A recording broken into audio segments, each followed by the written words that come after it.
Almost ഒരു 7 കൊല്ലമായി തോന്നുന്നത് ഞാനും എൻ്റെ ഫാമിലി മെമ്പേഴ്സും എല്ലാവരും കൂടി ഒരുമിച്ചൊരു യാത്ര പോകണം. സത്യം പറഞ്ഞാൽ ഞാൻ ഒട്ടും വിചാരിച്ചില്ല ഇത്ര മനോഹരമാവുന്നു. ഇനി എത്ര കൊല്ലം കഴിഞ്ഞാലും ഈ ഒരു ട്രിപ്പ് ഞാൻ ഒരിക്കലും മറക്കില്ല.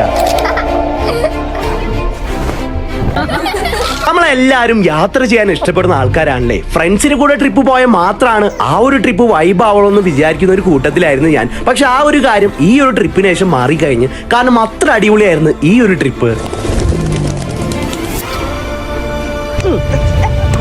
എന്തൊക്കെ പറഞ്ഞാലും നമുക്ക് എന്തെങ്കിലും സംഭവിച്ചു കഴിഞ്ഞാൽ നമ്മുടെ കൂടെ ഏറ്റവും അവസാനം ഉണ്ടാവുക നമ്മുടെ ഫാമിലി മാത്രമായിരിക്കില്ല. അതുകൊണ്ട് തന്നെ നിങ്ങൾക്ക് മാറ്റി വെക്കാൻ വളരെ ചുരുങ്ങിയ സമയം ഉണ്ടെങ്കിൽ ആ ഒരു സമയം കൊണ്ട് നിങ്ങൾക്ക് പോകാൻ പറ്റിയ ഏറ്റവും മാക്സിമം ഡിസ്റ്റൻസിലേക്ക് നിങ്ങളുടെ ഫാമിലി മെമ്പേഴ്സിൻ്റെ കൂടെ ഒരു യാത്ര പോകാൻ ശ്രമിക്കുക. അത് നിങ്ങളുടെ ജീവിതത്തിൽ തന്നെ ഏറ്റവും മനോഹരമായിട്ടുള്ള ഒരു യാത്ര ആയിരിക്കും. എന്താണെന്ന് അറിയില്ല, ഈ ഒരു ട്രിപ്പ് എനിക്ക് ഭയങ്കരമായിട്ട് ഇഷ്ടപ്പെട്ടു. അതുകൊണ്ട് തന്നെ ഇനിയും ഇതുപോലത്തെ ഒരുപാട് യാത്രകൾ ഞങ്ങൾക്ക് എല്ലാവർക്കും ഒരുമിച്ച് യാത്ര ചെയ്യാൻ പറ്റട്ടെ എന്ന് പറഞ്ഞുകൊണ്ട് ബൈ.